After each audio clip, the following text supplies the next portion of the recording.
देखिए पैसों का आविष्कार नहीं हुआ था तब भी लोग एक दूसरे के साथ ट्रेड तो करते ही थे, राइट।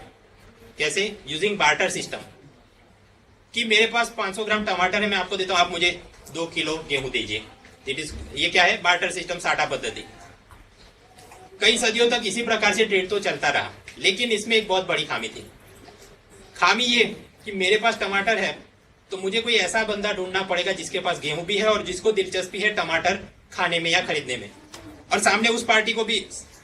तो ये जो कि दो पार्टी की जरूरत या वांट्स एक दूसरे के साथ मैच होनी चाहिए, इसको बोलते हैं डबल कोइंसिडेंस ऑफ वांट्स। अगर ये पूरा ना हो तो क्या होगा? दिलीप कुमार की माफिक मुझे यहाँ वहां की, ए भाई 10-12 लोगों को पूछते रहना पड़ेगा कि भाई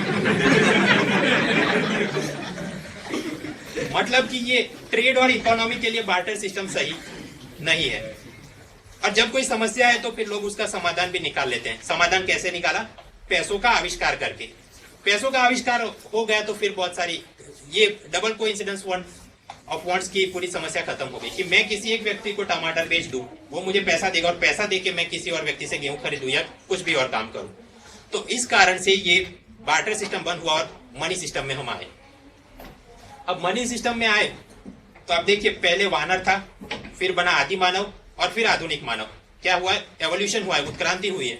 वैसे ही पैसों का भी यही हुआ कि सबसे पहले आपको पता होगा हड़प्पा संस्कृति के अंदर वो टेराकोटा कॉइन्स मिट्टी के बने, और फिर वो शेल्स वगैरह जो मिलते थे, पहले उस प्रकार के कुछ कॉइन करेंसी का इस्तेमाल हुआ। फिर हम मध्यकालीन युग में आते हैं तो क्या था? मेटालिक कॉइन्स, ये अशरफी, दिनार, गोल्ड कॉइन, सिल्वर कॉइन्स, ये वो। फिर आधुनिक समय में हम आए, पेपर करेंसी आ गई। थोड़े और आधुनिक बने तो आ गई बैंक करेंसी, ये क्रेडिट कार्ड है, चेकबुक, डिमांड ड्राफ्ट, ये वो। और उत्क्रांति का अगर हम लेटेस्ट फेज की बात करें तो वो है बिटकॉइंस, और उसी प्रकार लाइट कॉइन, डीजी कॉइन, सब digital currency, virtual currency, crypto currency. अलग से लेक्चर में हम इनकी और डिटेल में बात करेंगे।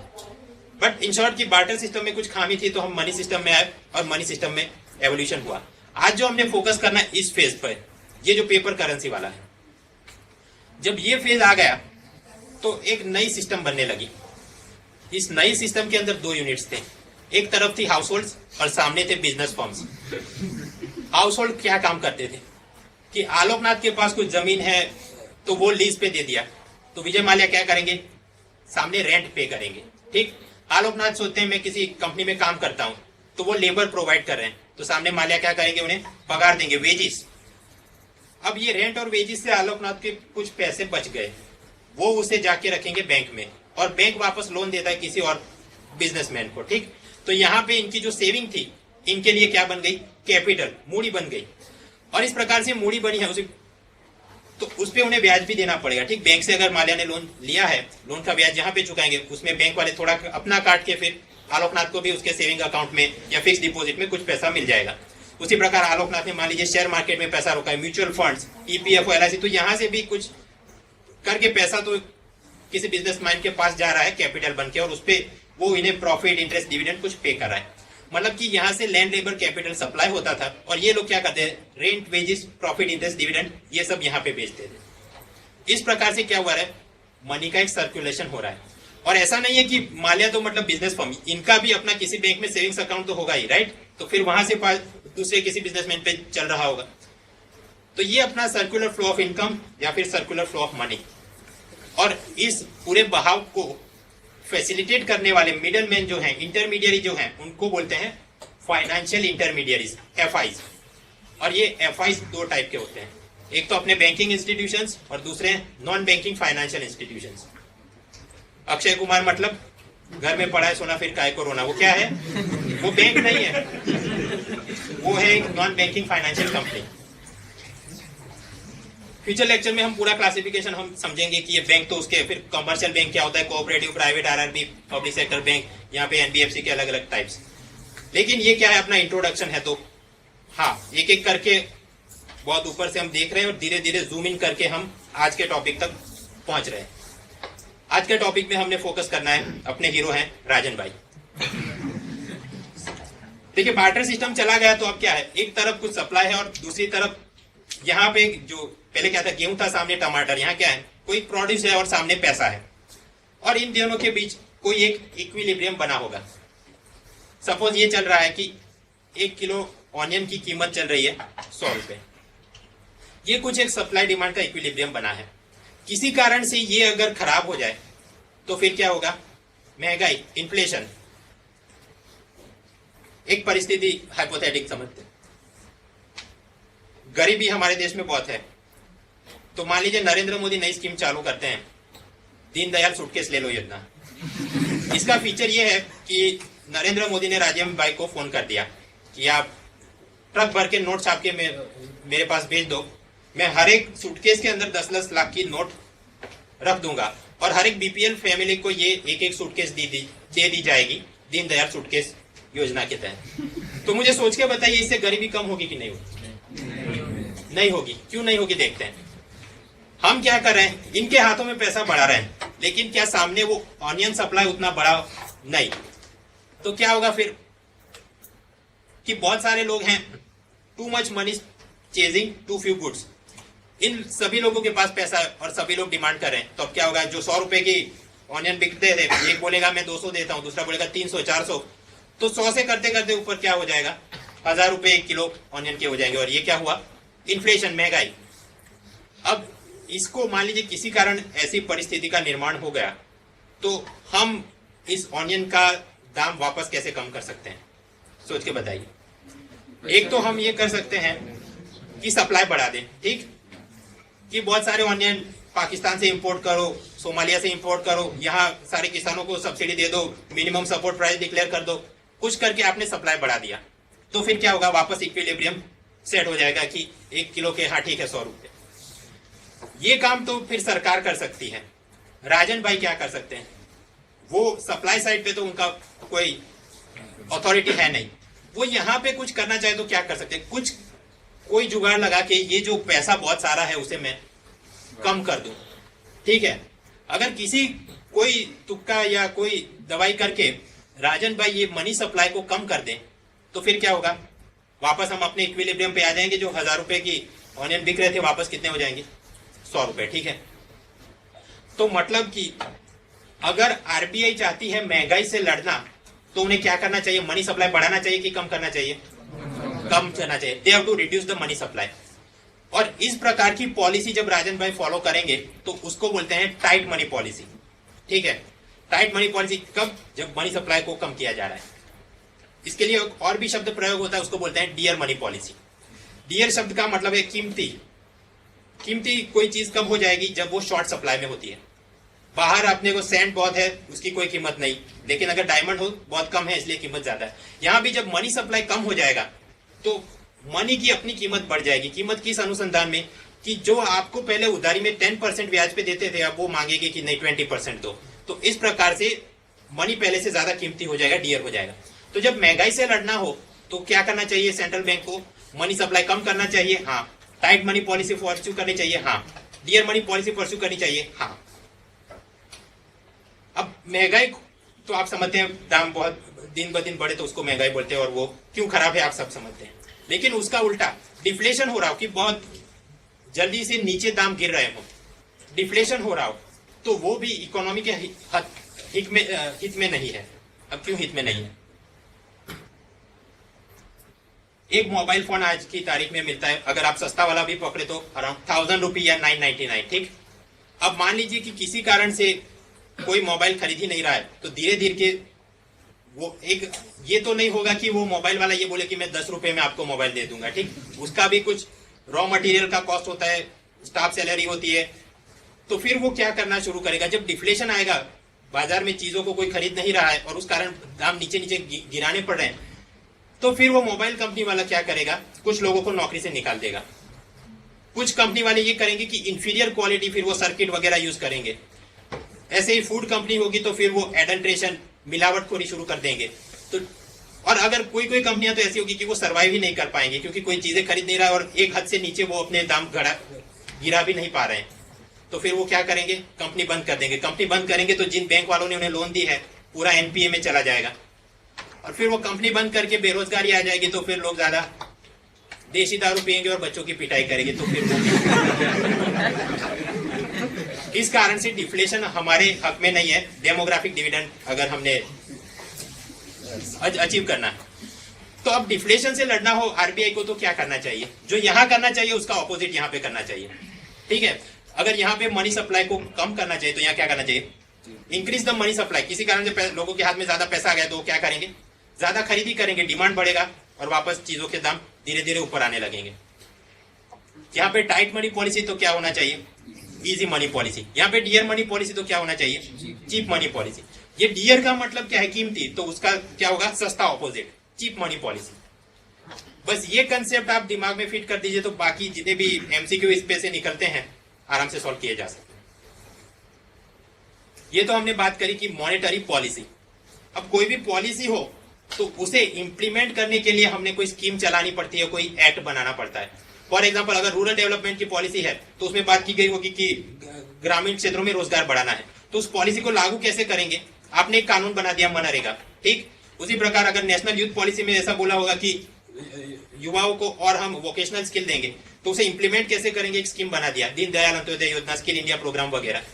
तो उसी प्रकार ये डियर मनी पॉलिसी लागू करनी है या चीप मनी पॉलिसी लागू करनी है, तो लागू करेंगे कैसे?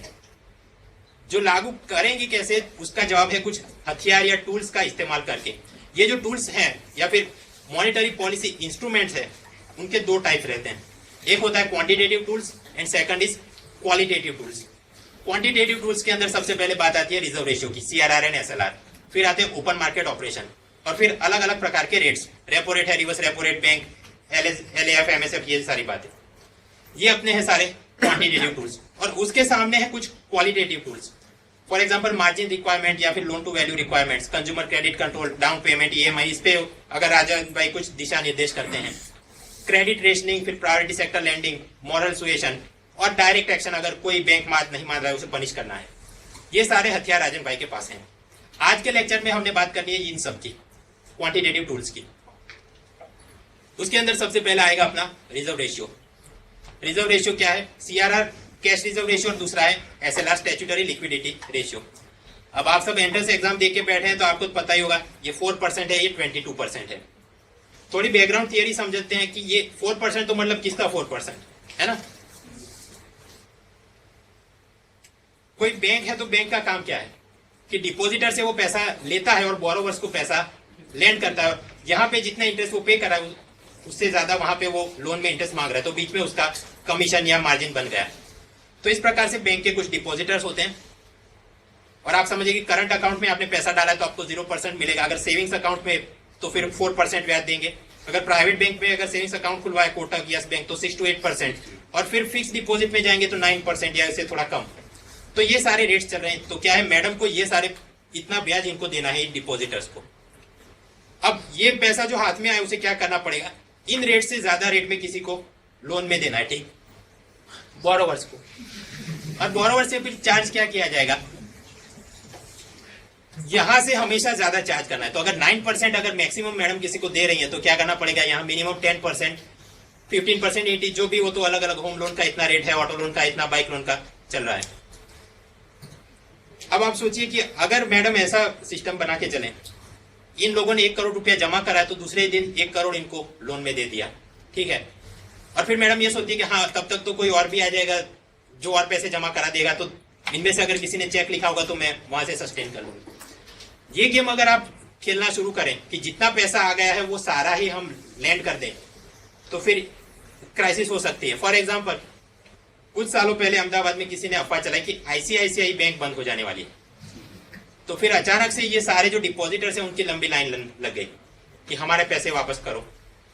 अब स्वाभाविक है, बैंक की ब्रांच में एक हद से ज्यादा तो पैसे होंगे ही नहीं किसी।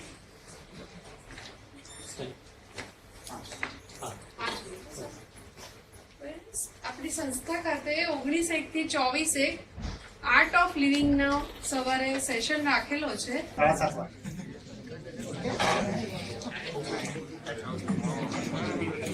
चलो આપણે बहुत शुरू करें।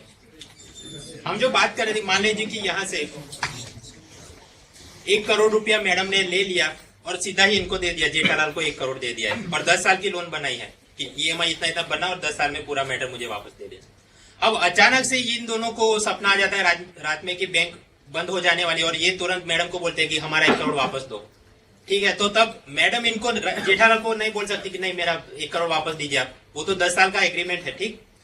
तो बात का कहने का मतलब ये है कि जितना पैसा आ रहा है वो सारा पैसा आप लैंड नहीं करना चाहिए, कुछ अपना इमरजेंसी बैकअप या कुशन उस प्रकार से रखना चाहिए। कितना रखना चाहिए? सीआरआर रखते हैं 4%, एसएलआर 22%, तो टोटल कितना होगा? 22 + 4 26%, मतलब 1/4 से ज्यादा पैसा तो आपके पास जितना पैसा आ रहा है उसका चौथाई हिस्सा तो आपने बैकअप में ही रखना और बाकी का फिर आप लैंड करिए, ताकि जब भी ऐसी कोई इमरजेंसी सिचुएशन आए तो यहाँ से पैसा निकाल के थोड़ा फायर फाइटिंग में लगाए, तब तक वापस सिस्टम थोड़ी शांत हो जाएगी। तो ये है अपना सीआरआर और एसएलआर। इनका पर्पज अगर मुझे टेक्निकली बोलना है तो बैंक रन से बचाने के लिए, ये जो होता है कि पैनिक में आके बैंक के डिपॉजिटर्स आपसे पैसा मांगे, वो बोलते हैं उसको bank run. To protect the bank run, to protect your bank against the bank run, आपको क्या करना पड़ेगा? सीआरआर, एसएलआर या कोई भी अलग फैंसी नेम के अंतर्गत कुछ पैसा बैकअप में आपने रखना है। अब ये जो 4% और 22% ये किस पे गिनेंगे हम? अब उस बात पे आते हैं। डिपॉजिटर जब पैसा रखते हैं बैंक में तो वो पैसा मैडम के लिए एक प्रकार की लायबिलिटी है। क्यों? वापस भी करना है और उस पर ब्याज भी देना है, ठीक? तो मैडम के पास जो भी पैसा आ रहा है उसको हम दो टाइप में क्लासिफाई करते हैं। एक होती है डिमांड लायबिलिटीज एंड सेकंड होती है टाइम लायबिलिटीज। फर्क समझते हैं। डिमांड लायबिलिटीज के क्या है examples? Current account, saving account, CASA, याद रखिए। डिमांड ड्राफ्ट भी है, इस प्रकार से कुछ पैसा आता है। ये सब डिमांड लायबिलिटी क्यों है? कि जब भी ग्राहक को चाहे मूड आ गया तो वो आपसे पैसा वापस मांग सकता है। उसके सामने कुछ रहती है टाइम लायबिलिटीज। एक है fix deposit, second is recurring deposit, FD, RD. यहाँ पे क्या है? आपने पैसा जमा कर दिया तो फिर कुछ टाइम के बाद वो मैच्योर होके आपको मिलेगा। उससे पहले आप मांगेंगे तो क्या होगा? पेनल्टी में कुछ पैसा कम मिलेगा आपको। और भी उसके एग्जांपल है cash certificate, staff security deposits. अगर आप प्राइवेट बैंक में काम करने जाते हैं तो वो आपको बोलेंगे कि नहीं, बॉन्ड भरो कि 2 साल तक मैं भागूंगा नहीं, तो वो क्या है? एक प्रकार की स्टाफ सिक्योरिटी डिपॉजिट। अब बैंक की डिमांड लायबिलिटी बात करें सभी बैंकों की मिला के, 2013 का ये डेटा है, करीब 8,000 बिलियन रुपीज इनकी डिमांड लायबिलिटी थी। और टाइम लायबिलिटी की बात करें 78,000। इन अदर वर्ड्स बैंक की टाइम लायबिलिटी बैंक की डिमांड लायबिलिटी से ज्यादा होती है। ये एमसीक्यू के लिए आपने ये स्टेटमेंट फैक्ट याद रखना है। ऐसा क्यों? देखिए, करंट अकाउंट में पैसा रखा आपको केवल 0% मिलेगा। सेविंग अकाउंट में 4, 6, 8 डिपेंड करता है, प्राइवेट बैंक है। यहाँ फिक्स डिपॉजिट में रख दिया तो क्या होगा? 9% मिलेगा। तो पब्लिक भी समझदार है, यहाँ पे पैसा कम रखती है, यहाँ पे पैसा ज्यादा रखती है। हमें याद क्या करना है? टाइम लायबिलिटी ज्यादा होती है, डिमांड लायबिलिटी कम होती है। एब्सोल्यूट फिगर याद करके जाने की कोई जरूरत है नहीं। एनीवेज, सपोज 1 जनवरी 2015 है और इस दिन कुछ डिपॉजिटर्स ने 120 करोड़ रुपए मैडम को दिए और उसी वक्त कुछ और डिपॉजिटर्स ने अपने खाते से चेक के जरिए कुछ पैसे निकाले या फिर वो ऑनलाइन शॉपिंग कर ली, telephone bill, light bill, school के फीस वगैरह भर लिया। इस प्रकार से इन लोगों ने अपने 20 करोड़ अपने खाते से निकाल लिए।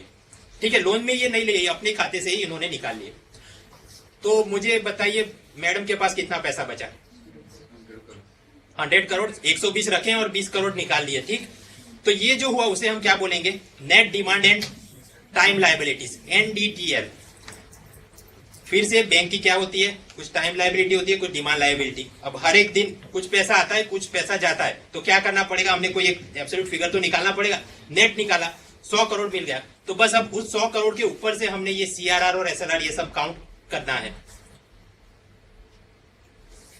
टाइम लायबिलिटीज हमने देखा, fix deposit, recurring. Demand liabilities में हमने देखा करंट अकाउंट, सेविंग अकाउंट। इनके साथ मिला के समझिए कि NDTL बना अपना 100 करोड़।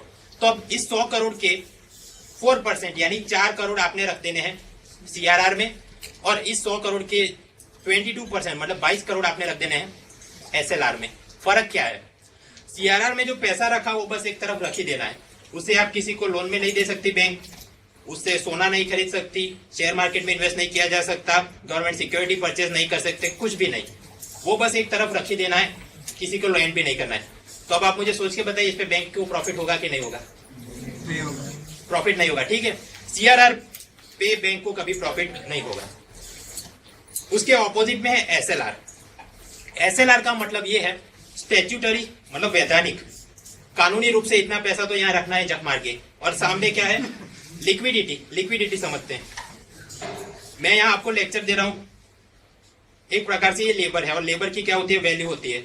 मान लीजिए उन्होंने मुझे दे दिए 1000 रुपए, ये मेरे लेबर की वैल्यू अगर मैं कैश फॉर्म में रखूं तो ये क्या है, मोस्ट लिक्विड है, ठीक। अब ऐसे हजार जोड़ के अगर मैं घर खरीद लूं तो वो लिक्विडिटी बहुत कम हो गई उसकी। क्यों? क्योंकि मुझे काफी समय और परेशानी लग जाएगी उस मकान को वापस बेच के अपने लेबर की वैल्यू वापस ये जो मोस्ट लिक्विड फॉर्म यानी करेंसी में लाने के लिए। यहां पे क्या बोल रहा है कि स्टैट्यूटरी वैधानिक रूप से कंपलसरीली आपने कुछ पैसा तो लिक्विड एसेट्स के अंदर ही रखना है। लिक्विड एसेट्स कौन सी होती है? एक तो कैश खुद, it is the most liquid asset, ठीक। सेकंड होता है गोल्ड, क्योंकि आप जब भी चाहें गोल्ड को सेल कर सकते हैं और तुरंत आपको पैसा मिल जाएगा। Third is RBI approved securities.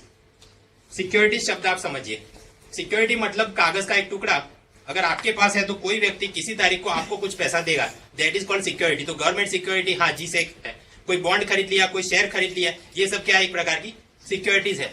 यहाँ पे आरबीआई अप्रूव्ड सिक्योरिटीज ओनली, मतलब ऐसा नहीं कि कोई खड्डे में जा रही है स्पाइस बैंक, स्पाइस जेट या फिर किंगफिशर, उसके शेयर खरीदेंगे, नहीं।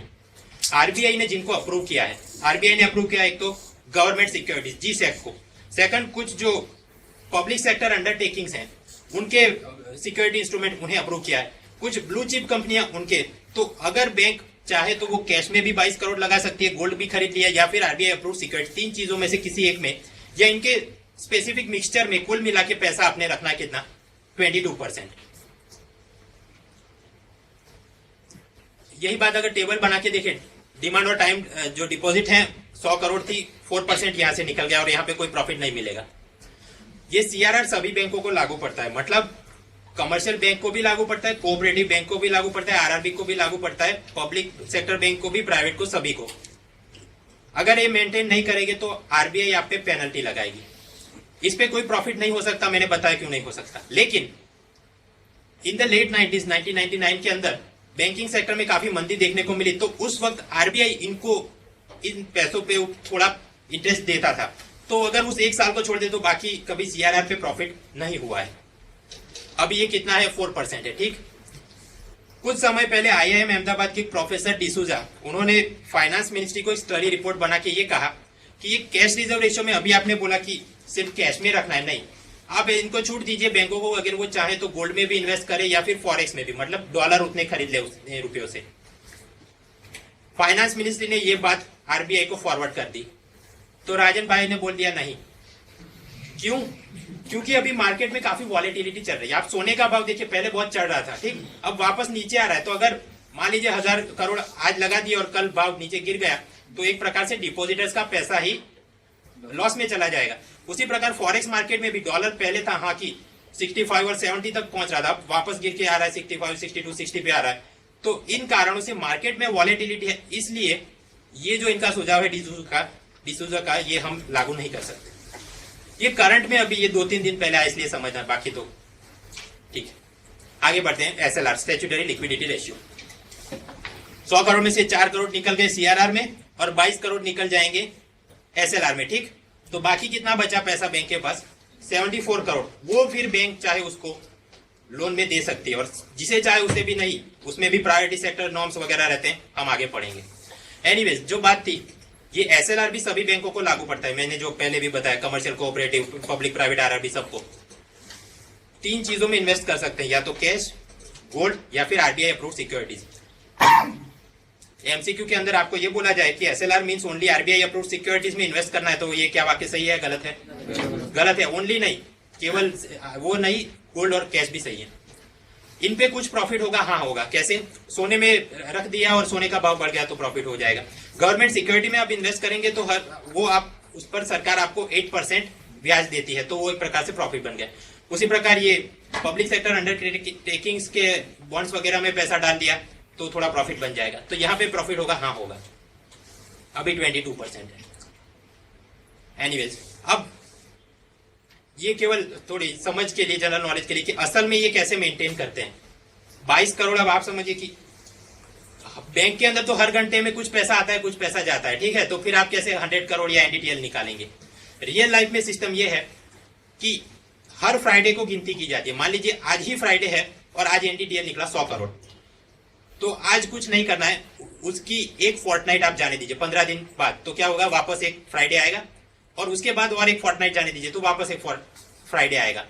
तो अब यहाँ पे जो 100 करोड़ है उस पे हमने ये 4 करोड़ और 22 करोड़ जो बैकअप में रखना था वो कब तक रखना है, ये वाला फ्राइडे और ये वाला फ्राइडे, इसके बीच ये जो फोर्टनाइट बनी है तब तक आपने ये इतने करोड़ बैकअप में रखना है। ऐसा नहीं किया तो फिर पेनल्टी लगेगी। एनीवेज, ये एमसीक्यू में या मुख्य परीक्षा में नहीं पूछेंगे, ये केवल जानकारी के लिए कि असल में ये काम कैसे चलता है। इंटरव्यू में मान लीजिए पूछा जाए तो आप क्या बोलेंगे, फोर्टनाइट पे कैलकुलेट होता है, फ्राइडे से फोर्टनाइट, और फिर एक साइकिल के बाद उसे रखा जाता है वगैरह। अब तक हमने बात कर दी थी कि ये एनडीटीएल चीज क्या है, एसएलआर सीआरआर क्या है। अब हम आते हैं कि इनको इस्तेमाल करके हम महंगाई के सामने कैसे लड़ सकते हैं। महंगाई के सामने कैसे लड़ना है हमने देख लिया। मनी सप्लाई को कम करना है, टाइट मनी पॉलिसी या डियर मनी पॉलिसी लागू करनी है। कैसे? एक हाइपोथेटिकल सिचुएशन ऐसी हम सोचें, आईसीआईसीआई बैंक के पास 2 खोखे हैं, मतलब 2 करोड़, और इस सिचुएशन में सीआरआर और एसएलआर 0% है। इनको छूट है, जितना पैसा जिसको देना है आप दे दीजिए।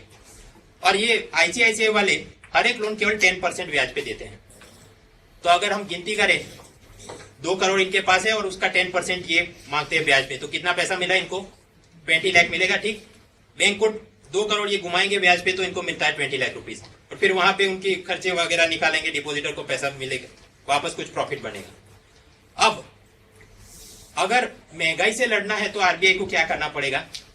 ये जो मनी सप्लाई है, कोई जुगाड़ करके ये मनी सप्लाई कम कर देना है। अब कम कैसे करेंगे? मान लीजिए राजन भाई ये बोलते हैं कि नहीं, सीआरआर एसएलआर 50% होगा तो क्या ये 2 खोखे में से 1 खोखा दो, एक बाजू बैकअप में ही रख देना है, ठीक है, उसको आप लैंड नहीं कर सकते। और अब ये जो बाकी का 1 खोखा बचा, और पैसे तो आपने फिर भी 20 लाख ही कमाने हैं, क्योंकि staff salary, light bill, phone bill सभी खर्चे रहते हैं, ठीक है। तो उस केस के अंदर बैंक वाले क्या करेंगे? जो पहले 10% पे देते थे पैसा, अगर यहाँ भी 1 करोड़ 10% पे दिया तो हाथ में आएगा 10 लाख, इनको चाहिए 20 लाख, तो क्या करना पड़ेगा? इंटरेस्ट रेट अपना बढ़ा देना पड़ेगा कि 10% से बढ़ा के अगर 20% कर दिया अपने सभी लोन का इंटरेस्ट रेट, तो वापस आप देखिए यहाँ पे इनको 20 लाख मिल रहा है। बोलने का ये है कि जब मनी सप्लाई कम होगा तो मनी क्या हो जाएगा? कीमती हो जाएगा, डियर हो जाएगा, और डियर मनी हो जाएगा तो अपने आप बैंक वाले अपना इंटरेस्ट रेट बढ़ा देंगे। और जब इंटरेस्ट रेट बढ़ा देंगे तो मार्केट पे इसकी क्या असर दिखेगी? पहले बाइक सब मिलते थे लोन पे 10% पे, अब हो गया 20%, तो स्वाभाविक है कुछ लोग पोस्टपोन कर देंगे अपना बाइक खरीदने का डिसीजन। और जब ये डिमांड में कमी आएगी और एक बाइक मान लीजिए कि चल रही थी 50,000 में, तो फिर ऑटोमेकर क्या करेगा? थोड़ा दाम कम कर लेगा ताकि कोई आ जाए, 50,000 से घटा के कर दिया 48,000। उसी प्रकार अगर हाउसिंग सेक्टर में पहले लोन में 10% पे हाउसिंग लोन मिल रहे थे, अचानक से फिर ये 20% कर दिया, कुछ लोगों ने अपना आइडिया पोस्टपोन कर लिया, स्वाभाविक है तो फिर रियल एस्टेट में जो 10 लाख में बिल्डर बेच रहा था वो बोलेगा ठीक है 950 दे दीजिए, 8 लाख दे दीजिए, धीरे धीरे कमी देखी जाएगी। और वहां पे जब कमी आएगी तो ट्रिकल डाउन करते हुए नीचे भी आपको ये कमी दिखेगी कि बिल्डर के पास मान लीजिए कि अब पहले से कम उसके प्रॉफिट हो रहा है, तो वो मोबाइल जो हर हफ्ते बदलता था वो हर महीने या हर साल बदलेगा, तो ये मोबाइल रिपेयर करने वालों को भी जो काम मिलता था पहले से थोड़ा कम हुआ। फिर वो नए क्लाइंट को लेने के लिए क्या करेंगे? और कोई नई स्कीम की, ठीक है अगर आप हमारे पास रिपेयर कराओ तो मुफ्त में आपको स्क्रीन सेवर या फिर वो टच स्क्रीन लगा के देंगे। ये वो बाइक की अगर आप सर्विस करा देते तो फिर वो बोलेगा कि नहीं मैं आपके घर से ले जाऊंगा और वापस सर्विस करके आपके घर पे दे जाऊंगा। धीरे धीरे करके लोन इंटरेस्ट रेट जब बढ़ता है तो अपने आप महंगाई इस प्रकार से कुछ कम आएगी।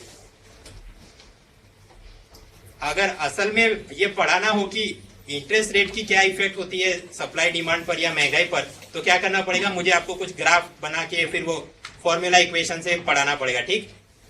अब वो तो मुझे भी नहीं आता है क्योंकि मैंने एमकॉम या एमए या पीएचडी कुछ किया नहीं, तो मैं अपने दिमाग में क्या दिक्रम लगा के चलता हूँ कि महंगाई के सामने लड़ना है तो बस एक काम करो, मनी सप्लाई कम करो। मनी सप्लाई कम होगा तो क्या होगा?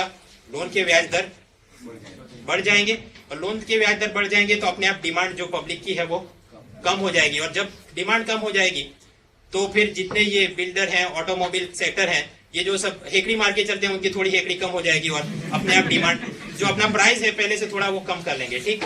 तो बस इसी कंसेप्ट से मैं चलता हूँ कि हाँ ये इम्पैक्ट आएगा। रियल लाइफ तो ग्राफ वगैरह से, लेकिन वो हमने करने की जरूरत इसलिए नहीं कि एमसीक्यू में तो बस कुछ विजुअलाइज करके एलिमिनेट करते जाइए और आपका जवाब बन गया। एनीवेज, तो इन्फ्लेशन की हम बात कर रहे थे। इन्फ्लेशन के सामने लड़ना हो तो सीआरआर एसएलआर से कैसे करेंगे? आरबीआई सीआरआर एसएलआर को बढ़ा दे, बैंकों के पास पहले से कुछ पैसा कम रहेगा लोन में घुमाने के लिए, तो फिर वो क्या करेंगे, अपना प्रॉफिट मार्जिन मेंटेन करने के लिए ब्याज दर थोड़ा बढ़ा देंगे, पब्लिक पहले से कम बोरो करेगी, डिमांड कम होगी, अपने आप प्राइस कम हो जाएंगे और इस प्रकार महंगाई कंट्रोल में आ जाएगी। और इसके सामने डिफ्लेशन से लड़ना भी जरूरी है कि बहुत अगर दाम नीचे आ जाए तो फिर क्या होगा, बच्चों की पिटाई शुरू हो जाएगी। तो वो बंद कराने के लिए क्या करना है, जो यहाँ करना है उससे उल्टा यहाँ पे करना है। ठीक है, यहाँ आरबीआई ने क्या करना चाहिए, सीआरआर एसएलआर को कम कर देना चाहिए। तो पहले जो एक खोखा आप लैंड नहीं कर पा रहे थे आईसीआईसीआई, वो वापस उन्हें लैंड करने दीजिए। तो क्या होगा, बैंकों के पास पहले से ज्यादा पैसा हो गया लैंड करने के लिए। अब ऐसा होगा, अगर 4 बैंक है, सभी के पास पहले से थोड़ा पैसा बढ़ गया, तो उनमें से एक आध बैंक तो ऐसा करेगी कि मैं अपना ब्याज दर थोड़ा कम कर दूं ताकि मुझे कोई नया क्लाइंट मिल जाए। ठीक, तो उसी कंपटीशन में फिर क्या होगा कि एक एक करके लोन के इंटरेस्ट रेट कम होंगे, पब्लिक पहले से थोड़ा ज्यादा बोरो करेगी, डिमांड बढ़ेगी और धीरे धीरे वापस प्राइस जो एकदम नीचे जा रहे हैं कुछ स्टेबिलाईज हो जाएंगे।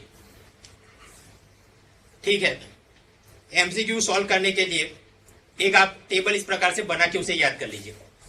इन्फ्लेशन से कैसे लड़ेंगे और डिफ्लेशन से कैसे लड़ेंगे। इन्फ्लेशन से लड़ना है तो क्या करना है, टाइट मनी पॉलिसी या फिर डियर मनी पॉलिसी। डिफ्लेशन से लड़ना है तो क्या करेंगे, इजी मनी पॉलिसी या फिर चीप मनी पॉलिसी। अब ये तो पॉलिसी, और पॉलिसी को इंप्लीमेंट करने के लिए हाथ में कुछ हथियार, इंस्ट्रूमेंट, स्कीम एक्ट होना चाहिए। पहला हथियार क्या था, सीआरआर एसएलआर। सीआरआर एसएलआर से महंगाई से लड़ना है तो क्या करेंगे, उसे इंक्रीज करेंगे। और बस इतना याद रह गया तो फिर डिफ्लेशन अपने आप याद, कि यहाँ पे ऑपोजिट ही लिखना है। तो अगर यहाँ इंक्रीज करना है तो यहाँ पे डिक्रीज करना है। ठीक, कुछ आसान एमसीक्यू अब सॉल्व करते हैं, टेबल ये दिमाग में फिट हो जाए तो। स्क्रीन पे सवाल देखिए, आप मन में सोचिएगा कि क्या होना चाहिए, BCD। करेक्ट स्टेटमेंट फाइंड करिए। First, to combat inflation RBI should pursue cheap money policy. महंगाई से लड़ने के लिए आरबीआई ने चीप मनी पॉलिसी से काम आगे बढ़ाना चाहिए। Second, to combat deflation RBI should increase statutory liquidity ratio. Deflation से लड़ने के लिए आरबीआई ने एसएलआर को बढ़ा देना चाहिए। दोनों सही है, दोनों गलत है, आप दिमाग में सोचिए क्या होना चाहिए। टेबल याद हो तो ये बच्चों का खेल है। ठीक, पहले ही जो बात, इन्फ्लेशन से लड़ना है तो क्या करना चाहिए, टाइट मनी पॉलिसी करनी चाहिए या फिर डियर मनी पॉलिसी। तो ये पहला स्टेटमेंट तो गलत है। सेकंड, की डिफ्लेशन से लड़ना है तो एसएलआर को बढ़ाना चाहिए, गलत। एसएलआर को कम करना चाहिए, अपना टेबल याद कीजिए दिमाग में। तो ये भी गलत है। तो जवाब अपना क्या होगा, डी। करेक्ट स्टेटमेंट फाइंड करने को पूछा है तो बोला उसका जवाब होगा नाइदर ए नॉट बी। ठीक, कई बार यूपीएससी वाले ट्रिक बनाते हैं, यहाँ पे आपको बोलते हैं इनकरेक्ट स्टेटमेंट फाइंड करो, तो क्या होगा जवाब, सी जवाब हो जाएगा। ठीक, इस केस में जवाब होगा C, both A and B are incorrect. अगर आप पुराने पेपर देखें तो मेजोरिटी में ये होता है कि आपको ये पूछते हैं कि फाइंड द करेक्ट स्टेटमेंट, लेकिन 4-5 सवाल 100 में से ऐसे निकल जाते हैं, उसमें वो पूछता है कि फाइंड इनकरेक्ट स्टेटमेंट। अब कई बार बच्चे जल्दी में, उनके दिमाग में तो उन्होंने सही सॉल्व किया है कि हाँ ये गलत है, ये गलत, लेकिन फॉर सी और डी में कुछ। तो जब भी आप सॉल्व करें तो पहले ये देख लीजिए कि वो क्या पूछ रहा है आपसे, इनकरेक्ट पूछ रहा है या फिर करेक्ट पूछ रहा है। जब आप ऑनलाइन एग्जाम देते होंगे तो वहां पे एक फीचर होता है मार्क एंड रिव्यू का, कि अंत में आप सारे सवाल वापस देख सकते हैं। रियल लाइफ में भी हम कर सकते हैं। पेन एंड पेपर टेस्ट आप दे रहे हैं, मान लीजिए 35 नंबर पे ये सवाल है, और किसी कारण से अगर आपको नहीं आ रहा है तो आप क्या करेंगे, पेपर के अंत में जो स्पेस फॉर रफ वर्क होता है वहां पे आप लिख दीजिए 35, और फिर परीक्षा के अंत में वापस वो आप देख सकते हैं, हाँ ये वाले सवाल में ये था। जब भी आप परीक्षा दें आपके पास 3 ऑप्शन रहते हैं। पहला, जवाब आपको मालूम है तो क्या करेंगे, अटेम्प्ट। जवाब नहीं मालूम है तो आप करेंगे स्किप। कुछ केस में ये बनता है कि 50-50 होता है, ये होना चाहिए, ये होना चाहिए। कई बार मैच के एग्जाम्पल में यार ये तो जवाब अपना एक भी ऑप्शन में मैच नहीं हो रहा है, तो ऐसे केस में आप क्या कर सकते हैं, मार्क एंड रिव्यू में के अंत में कुछ समय मिल जाए और मैं वापस इसे सॉल्व कर दूं। इस केस के अंदर क्या करना चाहिए, इसको हम क्या मार्क एंड रिव्यू में रख सकते हैं, हाँ या ना?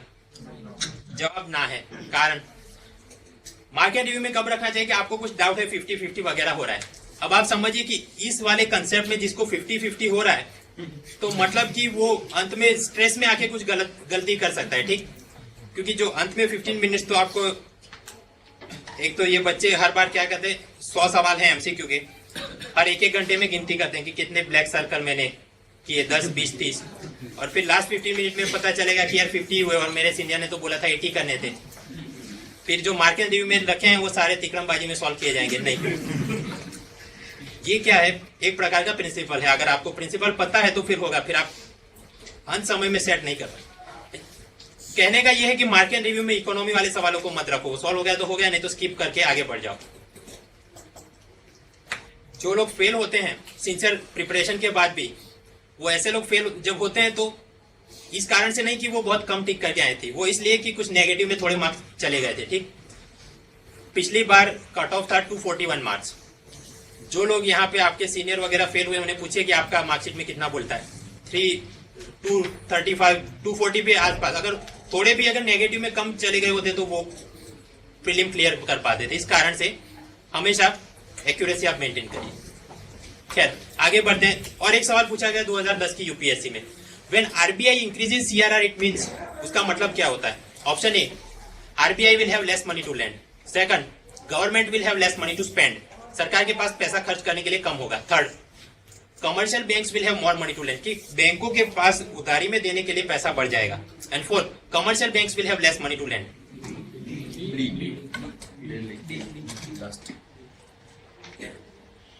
देख लेते हैं। जब आरबीआई ये बोलती है कि सीआरआर हम बढ़ा रहे हैं तो उसका मतलब क्या होता है? सवाल ये है। पहला स्टेटमेंट कि RBI will have less money to lend, कि आरबीआई वालों को उधारी में देने के लिए पैसा कम हो जाएगा। ये तो कैसे शक्य है? राजन भाई चाहे उतने नोट छाप सकते हैं, ठीक। Irrelevant statement. सेकंड, सरकार के पास पहले से कम हो जाएगा पैसा उधारी में, तो आप सोचिए कि सरकार ने तो सीआरआर कभी मेंटेन करना ही नहीं पड़ता, तो इसका इसके साथ कोई लेना देना नहीं। Another irrelevant statement. थर्ड क्या है? Commercial banks will have more money to lend, ये तो रिवर्स होगा इसका, कि जब सीआरआर कम किया जाएगा तो बैंकों के पास पहले से ज्यादा उधारी में पैसे देने के लिए होगा।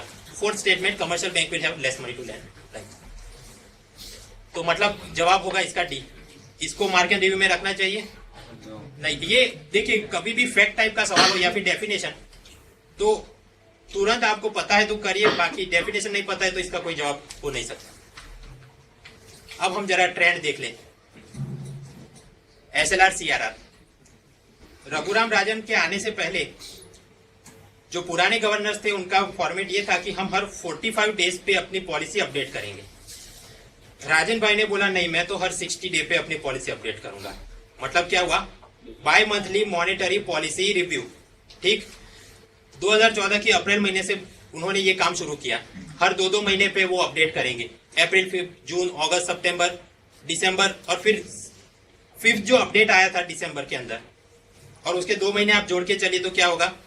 फरवरी 2015 में 6th अपडेट आना चाहिए। लेकिन उससे पहले यस्टरडे को ही 15 तारीख को राजन भाई ने अचानक से कुछ मॉनेटरी पॉलिसी अपडेट दे दी, जो आज के लेक्चर में हम देखेंगे। एनीवेज, तो ये क्या है? Bimonthly monetary policy review चलता है, और उसके अंदर ये सारे फॉर्मेट होते हैं कि बैंक रेट कितना होगा, एमएसएफ, एलएफ, ये रेपो रेट क्या होगा, reverse repo rate, SLR, CRR क्या होगा। हमने अब तक जो पढ़ा, एक तो एसएलआर पढ़ा और सीआरआर। वो पहले एसएलआर था 23%, कम करते करते राजन भाई ने कितना कर दिया? 22%, और कभी लंबे समय से ये 22% ही चल रहा है। सीआरआर था 4%, वो तो लंबे समय से यही चल रहा है। जो यस्टरडे को अपडेट किया गया, वहां पे भी राजन भाई ने इसको अपडेट नहीं किया, ये तो 22.4 चल रहा है।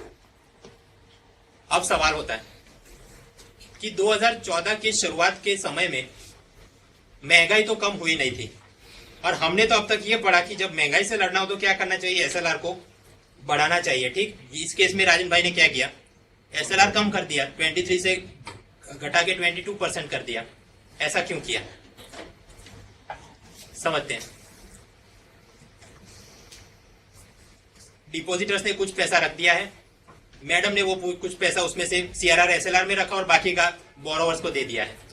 अब एसएलआर में जो पैसा रखा गया, तो क्या करेगी? सरकारी बैंक वाले ज्यादातर क्या करते हैं? वो सारा पैसा गवर्नमेंट सिक्योरिटीज के अंदर लगा देते हैं, और गवर्नमेंट सिक्योरिटीज में पैसा जो लगा है वो कहां पे जाता है? सरकार को, सरकार की स्कीम, सब्सिडी वगैरह को फाइनेंस करने के लिए।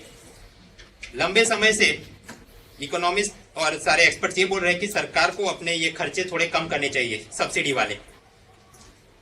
सरकार भी मान गई कि हाँ, हम धीरे धीरे ये सब्सिडी अपनी कम करेंगे।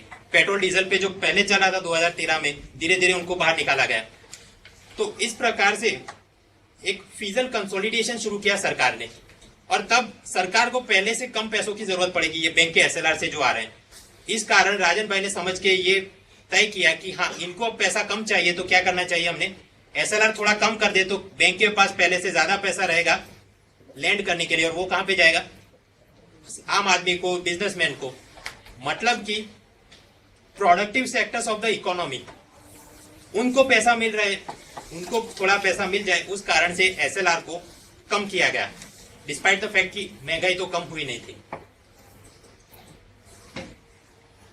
हमने जो अब तक बात की, एसएलआर जो था, कुछ पैसा बैंकों ने गोल्ड या फिर कैश या फिर government approve, RBI approve securities में रखना था 22%।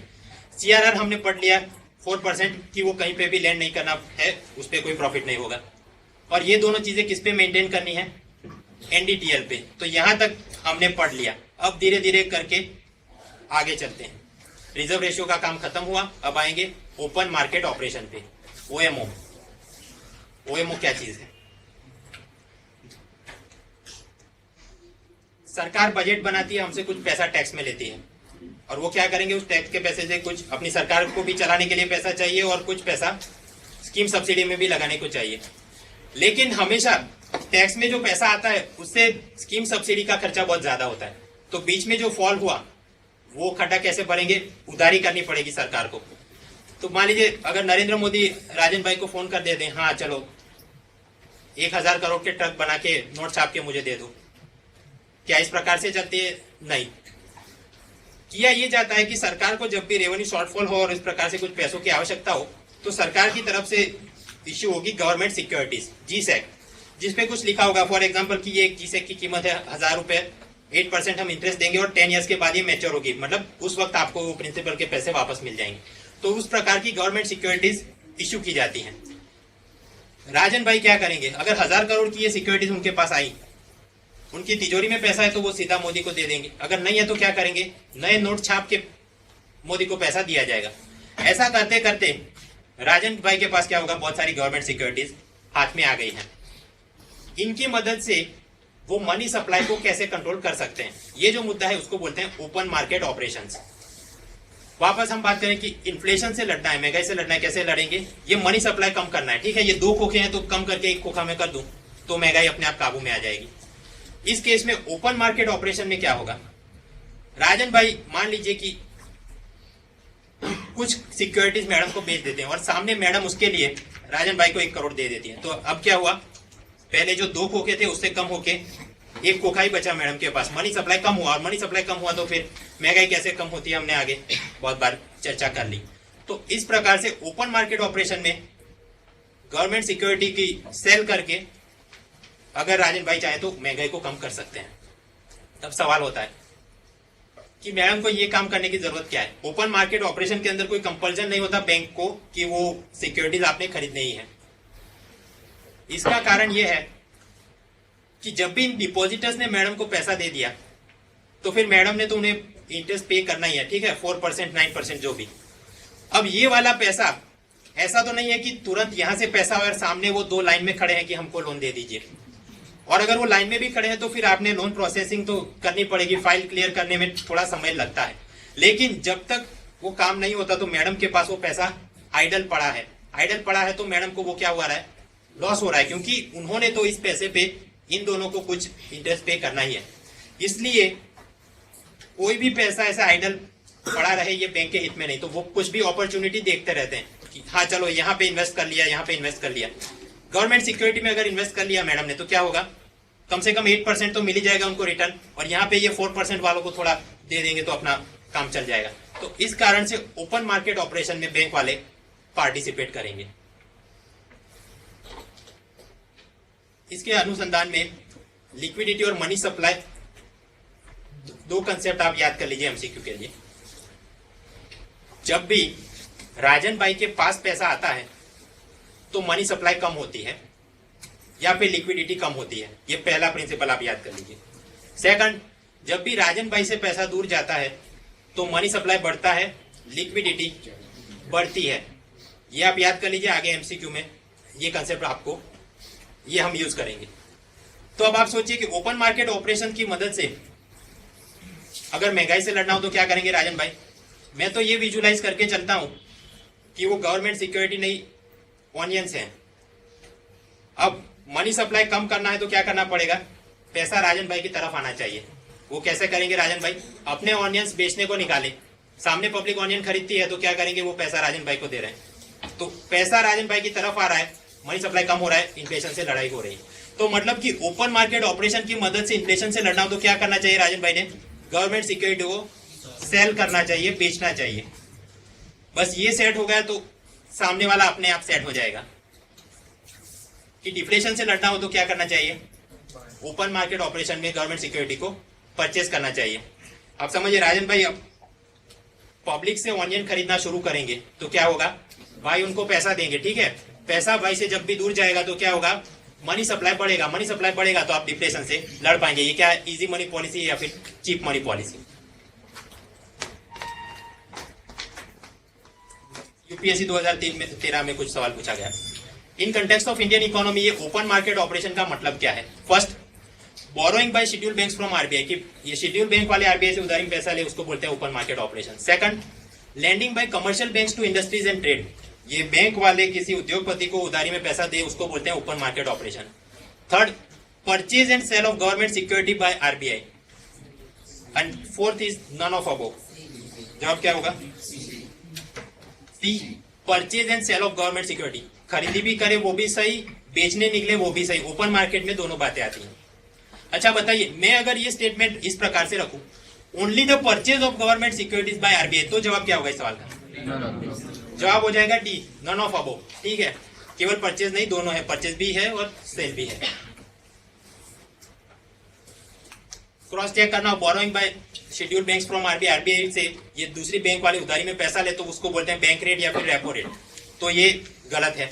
सेकंड, कमर्शियल बैंक वाले उद्योगपति को उधारी में पैसा दे तो वो भी गलत है, इररेलेवेंट है। ये वाला सही है, फोर्थ तो लागू नहीं है। यहाँ पे भी मार्केट रिव्यू में रख सकते हैं, नहीं ये तो क्या है, एक डेफिनेशन है, डेफिनेशन पता है तो जवाब होगा, वरना नहीं होगा। थोड़ा कॉम्प्लिकेट बना के 2012 की सीसेट में पूछा गया। पूछा ये है, इनमें से क्या काम करेंगे तो मनी सप्लाई बढ़ जाएगा इकोनॉमी में। ऑप्शन एक है purchase of government security from public by central bank, कि राजन भाई जनता से गवर्नमेंट सिक्योरिटी खरीदे तो मनी सप्लाई बढ़ेगा, ये first statement. Second, deposit of currency in commercial banks by public, मतलब जनता बैंक में पैसा जमा कराए तो मनी सप्लाई बढ़ जाएगा। Third, borrowing by government from central bank, कि मोदी आरबीआई से उधारी में पैसा ले तो मनी सप्लाई बढ़ जाएगा। And fourth, sale of government securities to public by central, कि राजन भाई अपनी सिक्योरिटी जनता को बेचने को शुरू करे तो मनी सप्लाई बढ़ जाएगा। ये आपको 4 स्टेटमेंट है और उसके ऑप्शन की कौन कौन सा होना चाहिए। आप, मैं आपको 10 सेकंड देता हूं, आप दिमाग में सोचिए सोचिए सोचिए।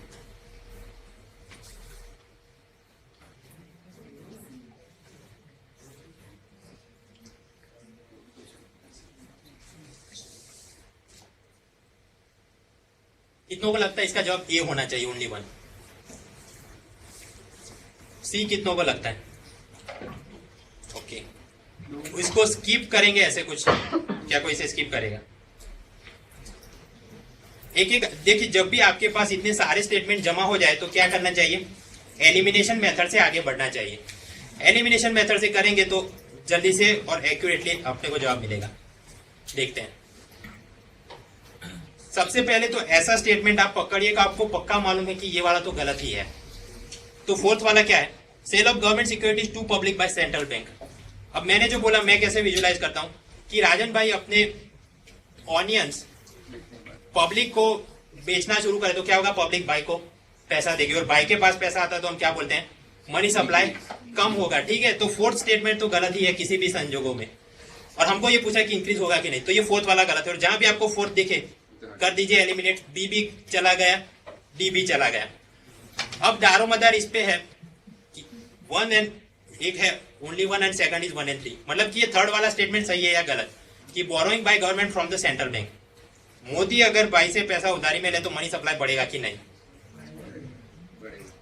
जो मैंने आपको कंसेप्ट बताया कि भाई से पैसा दूर जाए तो क्या होगा, मनी सप्लाई बढ़ेगा। और इस केस में भी आप सोचिए कि मोदी अगर उधारी में पैसा लेंगे तो हवा में से पैसा नहीं, वो गवर्नमेंट सिक्योरिटी देंगे तो सामने भाई उनको पैसा देंगे। ठीक है, तो उस हिसाब से हम चले तो फर्स्ट तो स्टेटमेंट सही था, जब भाई लोगों से गवर्नमेंट सिक्योरिटी खरीदेंगे तो मनी सप्लाई तो बढ़ेगा, क्योंकि पैसा उनसे दूर जा रहा है। और थर्ड वाला भी सही है, क्योंकि जब सरकार पैसा लेती है तो भी भाई से पैसा दूर जा रहा है। इस कारण से इसका सही जवाब होगा 1 और 3। और सही जवाब इसलिए होगा कि टेस्ट सीरीज 1 यूपीएससी की ये 2012 की उसके 77 नंबर का एक क्वेश्चन और आरटीआई और ऑफिशियल आंसर के में उन्होंने बोला है सी।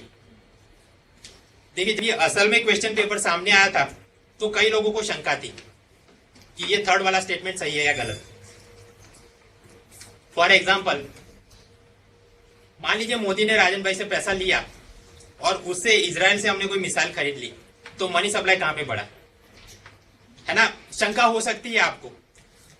अब क्योंकि आरटीआई से जवाब मिल गया तो अब तो तुक्का मार के कोई भी फिट कर सकता है कि हाँ 1 और 3 होना चाहिए। एग्जाम के अंदर कई लोगों को यार ये केस पे ये सही है या गलत। मेरी आपको सलाह ये है कि अगर आप अपने आप को कन्विंस कर पाए तो टिक करिए, अगर डाउट रहता है, शंका होती है, तो फिर क्या करना चाहिए, स्किप करके आगे बढ़ना चाहिए। देखिए अभी तो हमने ये समझा और इसलिए थोड़ा आसान लगेगा, लेकिन इससे ज्यादा कठिन बहुत सारे सवाल यूपीएससी में मिलते हैं, जबकि 50-50। और कई बार तो ये होता है कि आप सर्च भी कर ले इंटरनेट, विकीपीडिया, गूगल बुक्स, सभी बुक्स, तो कहीं पे भी आपको सीधा ये नहीं बोलेगा कि हाँ ये सही है या गलत है। जब शंका हो जाए, अपने आप को आप कन्विंस नहीं कर पा रहे, तो उसे स्किप कर दीजिए। अटेम्प्ट में फिर ज्यादा लक आजमाने की जरूरत नहीं। खैर, हमने रिजर्व रेशियो की बात कर ली, एसएलआर सीआरआर क्या था, हमने ओपन मार्केट देख लिया। अब धीरे धीरे बात करेंगे ये रेट्स की कि बैंक रेट क्या होता है, रेपो रेट क्या है, एमएसएफ, एलएफ वगैरह। उससे पहले लेना एक ब्रेक, 10 मिनट का ब्रेक लेके फिर मतलब मेरी घड़ी में जब 3:20 हो जाए तो आप लोग वापस आए।